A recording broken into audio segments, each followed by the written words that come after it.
أعوذ بالله من الشيطان الرجيم.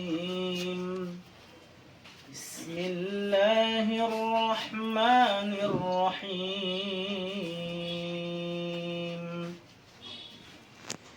يا أيها الذين آمنوا لا تلهكم أموالكم ولا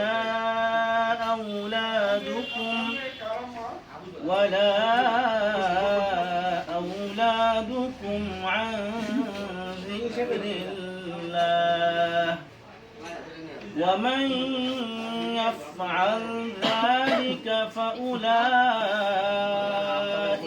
هم الخاسرون. وأنفقوا مما رزقناكم من قبل أن يأتي أحدكم الموت فيقول رب لولا أخرتني إلى أجل قريب فأصدق وأكن من الصالحين ولن يؤخر الله نفسا إذا جاء أجلها والله خبير بما تعملون. صدق الله مولانا العظيم. السلام عليكم.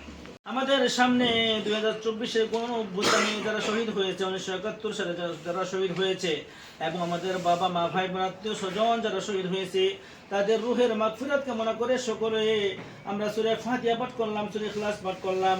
আপনার দরবারে এই তেলাওয়াতগুলো কবুল আর মঞ্জুর করে আনিন। আয় মেহেরবান মাওলা রব্বে করিম, এর সওয়াব যতটুকু আপনি ধার্য করেছেন তার চেয়ে আরো লক্ষ কোটি গুণ বৃদ্ধি করে আকা নামদার তাজদারে মদিনা মুহাম্মদ মুস্তাফা সাল্লাল্লাহু আলাইহি ওয়াসাল্লামের রূহ মুবারক পৌঁছায় দিন। আয় মেহেরবান মাওলা, আদম আলাইহিস সালাম থেকে শুরু করে আজ পর্যন্ত যত নর-নারী মুসলমান কবরবাসী আছে প্রত্যেকের রূহের হাদিয়াগুলো পৌঁছায় দিন। বিশেষ করে 2024-এর গণঅভ্যুত্থানে যারা শহীদ হয়েছে রব্বে করিম তাদের রূহের উপরের হাদিয়াগুলো পৌঁছায় দিন। রব্বে করিম তাদের সকলকে শাহাদাতের মর্যাদা আপনি দান করেন। যারা আহত হয়েছে তাদেরকে পরিপূর্ণ সুস্থতা দান করেন। 1971 সালে যারা শহীদ হয়েছে তাদের রূহের উপরের হাদিয়াগুলো পৌঁছায় দেন।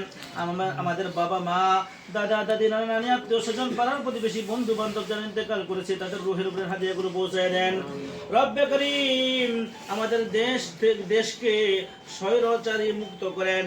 রব্বে করিম দেশকে আপনার দিনের ঝান্ডা হিসেবে কবুল মঞ্জুর করেন।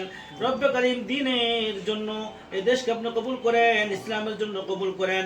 রব্বে করিম সমস্ত মানুষের অন্তরে ইসলামের আলো আপনি জ্বালায় দেন।